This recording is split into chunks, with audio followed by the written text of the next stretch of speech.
आज हूँ आंतर्जातिक जोग दिवस। सबुठ बड़ आकर्षणीय कथा अच्छी जे सूर्य मंदिर जोटा कि विश्व प्रसिद्ध पर्यटन केन्द्र कोणार्क सूर्य मंदिर पाद देश आज शह शह संख्यार युवबंधु माने वयस्क व्यक्ति माने छोट पिला माने समस्ते मिलित भाव में योगाभ्यास कर my Bharat Puri archaeological survey of India सहित कोणार्क विज्ञापित अंचल परिषद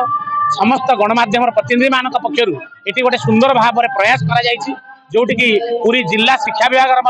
छात्र छात्री माने उपस्थित अच्छा सबुठ आकर्षण कथा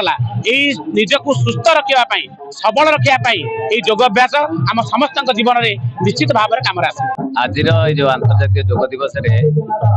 लोक मान सूचना है आम भारतीय संस्कृति योग है प्रथम कहीं गोटे पिला जदि जन्म है से गोड़ हाथ छाटुची से गोड़ हाथ छाटुनी से भगवान निर्देश से योग ही स्टार्ट कर तेणु आम भारतीय संस्कृति योग हूँ मूल मंत्र। तेणु आम जिते दिन बंचा सुस्थ रहा बंचापी आमको योग निहाती आवश्यक एवं किसी ना कि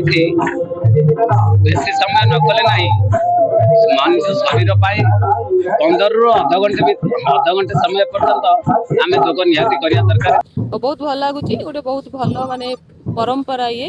भारत सरकार आमर ओडिशा सरकार को बहुत बहुत धन्यवाद देवी कि यही भाया कार्यक्रम आणिकी लोक मान भर सचेतनता सृष्टि करुछंती लोक माने केमती दैनंदिन जीवन में योग करेंगे और सुस्थ रे बहुत भल लगुच भाया प्रोग्राम रे योग देखी जो मंदिर सामना रे ही भाया प्रोग्राम आमर आयोजन कराई बहुत लोक भी ये योग देइछंती योग करुछंती या द्वारा गोटे भल वातावरण भी सृष्टि सचेतनता भी लोक मान पाखे योग कले कौन केमती फायदा मिल भी से पहुंची पार्टी।